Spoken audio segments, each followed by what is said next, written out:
Et du commerce à l'économie, voire aux finances. Depuis dimanche dernier, c'est désormais formel. L'Afrique centrale compte un seul régulateur de son marché financier. Pour parler de cette question économique et financière, nous recevons sur ce plateau lui et Banga Tolo. Bonsoir et merci d'avoir accepté notre invitation.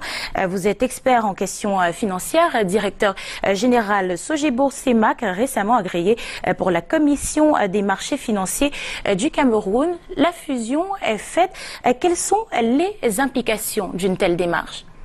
Bonsoir et merci de me recevoir. La fusion est faite. Le Cameroun, qui est habitué avec son marché financier, doit apprendre, et surtout les acteurs de ce marché, que depuis le 31 mars, il n'y a plus de commission des marchés financiers qui pose des actes de régulation au niveau du Cameroun. Donc les acteurs doivent donc se retourner à Libreville, c'est-à-dire pour pouvoir solliciter les visas, les agréments et tout un ensemble de choses. C'est l'occasion pour moi de dire qu'en termes d'implication, c'est-à-dire il y a d'abord une implication politique, c'est une victoire, c'est-à-dire de la conférence des chefs d'État, qui dans le cadre du programme des réformes économiques et financières qui est mis en place par la CEMAC, c'est-à-dire vient de réaliser un pas de plus avec cette intégration du marché dont on parle depuis un certain nombre d'années. Et dans cette victoire-là, effectivement, c'est-à-dire c'est un premier jalon que nous percevons aujourd'hui et qui vient à la suite d'ailleurs de la libre circulation des personnes que tous les pays ont accepté aussi d'adopter depuis un certain temps. Vous parlez justement de premier jalon. La signature, c'est la première étape d'un processus qui n'est pas encore bouclé. Que reste-t-il à faire pour que la fusion soit effective ? Alors, pour que la fusion soit effective, je peux préciser d'ailleurs que la conférence des chefs d'État a coté le dossier de la fusion à la Banque centrale, donc qui a une forte expérience, qui est solide en la matière. Donc, la BEAC, c'est-à-dire pilote ce projet, ce qui reste comme étape. Il faut savoir qu'il y a trois principaux acteurs dans un marché financier: les régulateurs, les dépositaires centraux et les entreprises de marché, c'est-à-dire qu'on appelle les bourses des valeurs. Dans le processus de fusion tel qu'il est mis en place aujourd'hui, les régulateurs ont signé le traité de fusion qui définit que physiquement des cadres de la Commission des marchés financiers sont transférés à Libreville. La Commission des marchés financiers du Cameroun ferme ses portes. Par ailleurs, un autre des acteurs qui est le dépositaire central, qui était la Caisse autonome d'amortissement pour le marché financier camerounais, lui aussi, a transféré tout son portefeuille d'actifs gérés, mais aussi son système d'information à la Banque centrale, qui est dépositaire central. Les derniers acteurs, qui sont les entreprises de marché, notamment la BVMAC et la DSX, sont les deux acteurs dont la signature du traité de fusion reste attendue. Donc une fois que ce traité de fusion sera signé, parce qu'il va l'être, on pourra dire que la fusion physique, parce qu'il y a deux étapes dans la fusion physique sera terminée. Ensuite, il restera, c'est-à-dire un processus d'accompagnement qui devra aller jusqu'au 30 juin 2019. La fusion dont il est question implique la mise en place d'un cadre commun de dépôt de surveillance. Comment se présente la situation sur ce volet? Alors, cela concerne beaucoup plus, effectivement, comme on vient de le dire, les deux entreprises de marché, Douala Stock Exchange et la Bourse des valeurs mobilières de l'Afrique centrale, qui est basée à Libreville. Concrètement, les deux entités étant des sociétés, c'est-à-dire des SA, donc des sociétés anonymes, leur fusion doit être régie selon les normes de l'acte uniforme OHADA.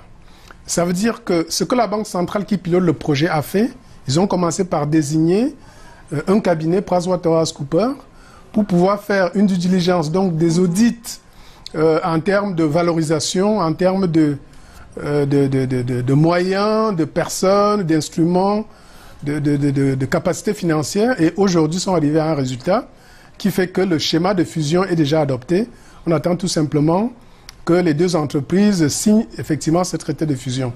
Donc, nous pouvons dire que la Banque centrale ayant géré avec Magestria, c'est trivial de le dire, hein, tout ce processus, tous les contours du projet ont été complètement balisés et les dépositaires seront basés au Cameroun. C'est le dépositaire central, la Banque centrale va jouer le rôle de dépositaire de manière transitoire avant de pouvoir créer un nouveau dépositaire qui sera basé au Cameroun. Et ensuite, la bourse régionale vient à Douala, qui devient la place financière de la CEMAC.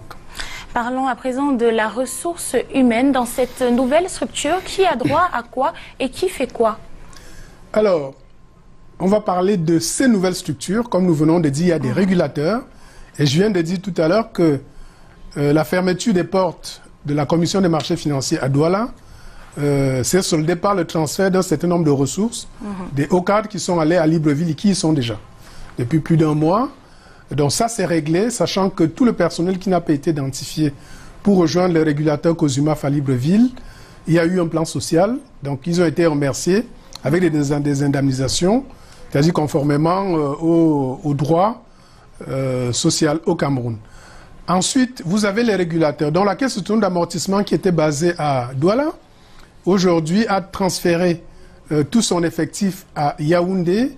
Un certain nombre de cadres de la Caisse autonome pourraient rejoindre le dépositaire central qui est la Banque centrale aujourd'hui. Le reste, on ne sait pas comment ça sera géré. Et enfin, il restera le personnel de la Douala Stock Exchange et celui de la BVMAC. Lorsqu'ils vont faire la fusion, il y a un organigramme cible qui a été mis en place. Et on verra en plus ce qui sera fait des indemnisations. Mais je peux vous dire aujourd'hui que la Banque centrale est vraiment disposée à écouter toutes les doléances conformément au processus d'indemnisation dans le cas des sociétés en liquidation, parce que les deux vont faire la fusion. Voilà. Terminons cet entretien en parlant d'une question purement camerounaise. Quel est l'avantage justement pour notre économie de se retrouver dans ce marché financier sous-régional? Alors, il y a plusieurs avantages. Le premier avantage qu'il faut vraiment retenir, si les téléspectateurs doivent retenir quelque chose, c'est que la place financière de la CEMAC et à Douala, dont le Cameroun a gagné cette victoire. Ça veut dire que si la bourse de Douala unifiée sous-régionale prend son envol, lorsqu'on parlera de la place financière, c'est-à-dire de la CEMAC, on parlera de Douala, on parlera du Cameroun. Donc ça, c'est une victoire qu'il faut vraiment intégrer en termes de communication, en termes d'image, c'est-à-dire en termes de présence dans les médias au niveau international. Donc ça, c'est le premier point. Le deuxième point, c'est qu'il pourrait avoir effectivement tout un ensemble d'activités sous-jacentes, que ce soit pour les hommes des médias, que ce soit pour les étudiants, qui pourraient souvent visiter cette plateforme-là, que ce soit pour les hommes d'affaires. Et nous pensons aussi que la taille critique que le marché vient d'avoir, c'est-à-dire en entrant dans une processus d'intégration, nous sommes aujourd'hui un marché de 46 millions, c'est-à-dire de personnes au niveau de la CEMAC. Et avant, nous étions un marché de 23, donc on inclut tout le monde. Et Douala va être une cité qui va, dans un délai très proche, là, très court, être référencée au niveau des grandes plateformes internationales telles que Bloomberg et le reste.